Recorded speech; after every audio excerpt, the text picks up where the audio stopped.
السلام عليكم ورحمة الله وبركاته. أهلا بكم في حلقة جديدة. معكم أخوكم أحمد زكي. أهلا بكم.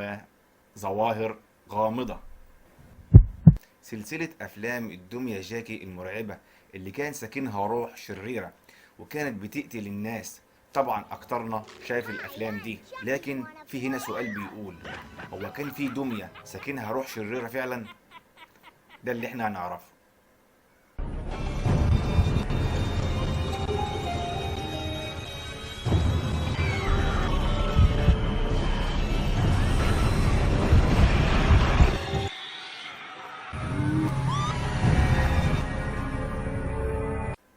روبرت الدمية أو روبرت المسكون، وكانت تشبه ضابط في البحرية الأمريكية اللي عاش في بداية القرن العشرين. ويقال إن هذه الدمية تسكنها أرواح شريرة ولها قصة مخيفة. في جزيرة كي ويست في فلوريدا عام 1904 كان في بيت فخم ويعود لعائلة فنان ومؤلف واسمه روبرت يوجيني أوتو أو جين زي ما بيقولوا له. وكان طفل وحيد لأب وأم، وكانوا أغنياء، وكانوا بيحبوا السفر يرفعوا عن نفسهم. وخلال سفرهم الطويل اللي دايما بيتكرر كانوا بيسيبوا ابنهم جين في البيت لوحده، طبعا مع المربية بتاعته إلى الست العجوزة اللي بترجع أصولها إلى جزيرة الباهاما.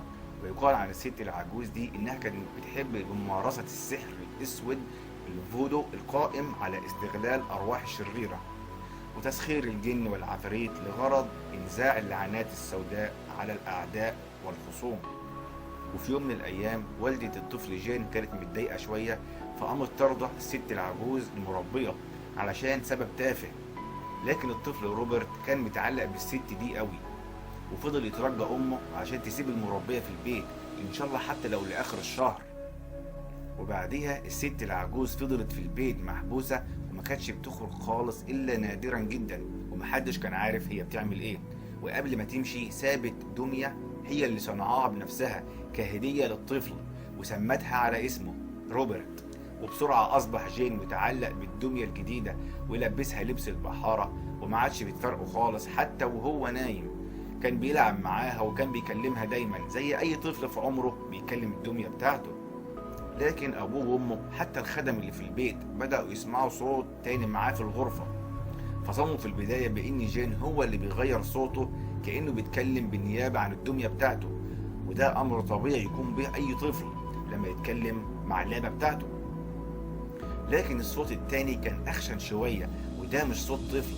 أحيانا كان الصوت بيعلى ويتحول لصراخ، فيجري أبوه وأمه على غرفة جين يلاقوه مكموم في زاوية في الغرفة، والدمية روبرت قاعد على كرسي وعمال يبصله. وكانوا بيسألوا جين عن سبب الصراخ، فيشاور على الدمية ويقول بغضب إنه روبرت هو الذي بدأ بالعراق. تمر الأيام ويحصل أمور غريبة، زي مثلا الصحون تترمي على الترابيزة، مرة الصحون تتكسر من نفسها، الأبواب تتقفل من جوه من نفسها، الكتب تقع من على الرفوف من نفسها، كأن في يد غامضة هي اللي بتعمل الحاجات دي. ومرة يلاقوا ألعاب جين كلها متكسرة ومرمية حوالين البيت وعليها دم. جين أبوه وأمه كانوا مفكرين إن هو اللي بيعمل كده، وكانوا دايما بيلموه وبيزعقوا له أنت ليه بتعمل كده؟ كان يقول لهم أنا ما عملتش حاجة، ويشاور على الدمية جين ويقول لهم هو اللي بيعمل كده مش أنا. وطبعا أبوه وأمه ما كانوش مصدقوه. لكن الخدم اللي في البيت كانوا حاسين إن المربية العجوز عملت حاجة، ولعنتها السوداء سابتها في الدمية للانتقام من العيلة. وفي بعضهم أقسم بأنهم شافوا الدمية روبرت وهي بتجري بالليل بين الغرف، ولما كانوا يحاولوا يمسكوها كانت بتجري على الحيط وبتمشي بالمقلوب على السقف. وكانت الدمية دي بتضحك وبتسخر منه، وبدأوا يترعبوا منه وبقوا خايفين يدخلوا حتى غرفة ألعاب جين وخصوصا بالليل. والمشاهدات الغريبة دي مش على قد الخدم وبس، الجيران كمان بدأوا يتكلموا عن الدمية روبرت وهي بتمشي داخل البيت وبتتنقل من شباك للتاني، وخصوصا لما تكون العيلة بره البيت. وفي ليلة سمعوا صراخ طالع من غرفة جين. أبوه وأمه جروا عليه بعد سماع الصراخ ولقوه تحت السرير. جين كان بيصرخ وبيقول وهو مرعوب إنه روبرت يريد إيذائي.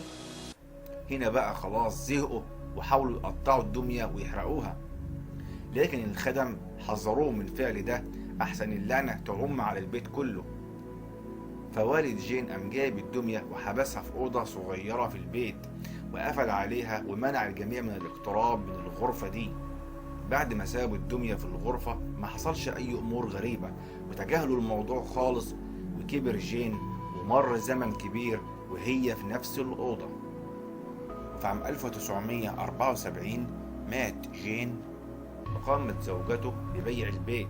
وقد قرر الملاك الجدد فتح باب الغرفة اللي فيها الدمية، وما كانوش يعرفوا حاجة عن قصة الدمية روبرت. فتحوا الغرفة لقوها قاعدة على كرسي هزاز قدام الشباك.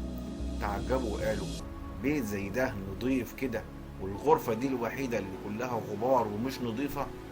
ولسوء حظهم كان عندهم بنت عندها 10 سنين، وأول ما شافت الدمية اتعلقت بيها وقررت الاحتفاظ بيها. ورجعت تاني الأحداث الغريبة تحصل مرة تانية، والدمية تجري ما بين الغرف والبنت تصرخ بالليل. كان أهلها بيتخضوا ويجروا عليها وتقول لهم بإنها شافت الدمية بتتحرك وبتجري ما بين الغرف وبتتنطط وبتمشي على الحيط. ومن ضمن المرات أقسمت البنت بإن الدمية هجمتها وحاولت تأذيها.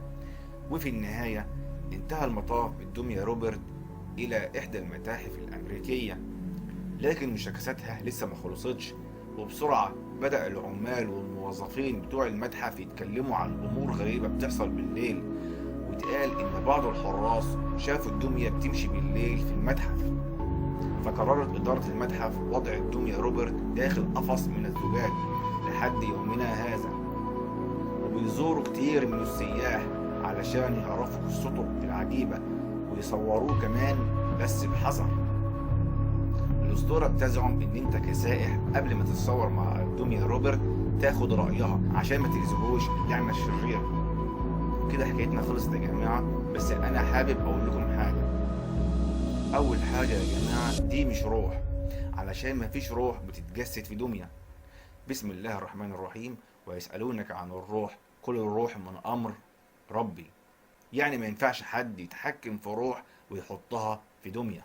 هي بالكتير ممكن يكون عمل ويتعمل في الدمية دي، بس أرجع وأقول لك برضو هي مش هتتحرك. ليه؟ في سورة طه بسم الله الرحمن الرحيم ويخيل إليهم بسحرهم إنها تسعى. وفي آية تانية بتقول وسحروا أعين الناس واسترهبوهم. صدق الله العظيم. لو كان ينفع كان أي دجال جاب دمية وحط فيها عفريت أو جن ومشاها في الشوارع تجري أو تتنطط، هيهبلوا الناس. إنما ما حصلش، يبقى ده كله سحر. أتمنى يا رب تكون الحلقة دي عجبتكم، واستنوني دايما في حلقات جديدة. والسلام عليكم ورحمة الله وبركاته.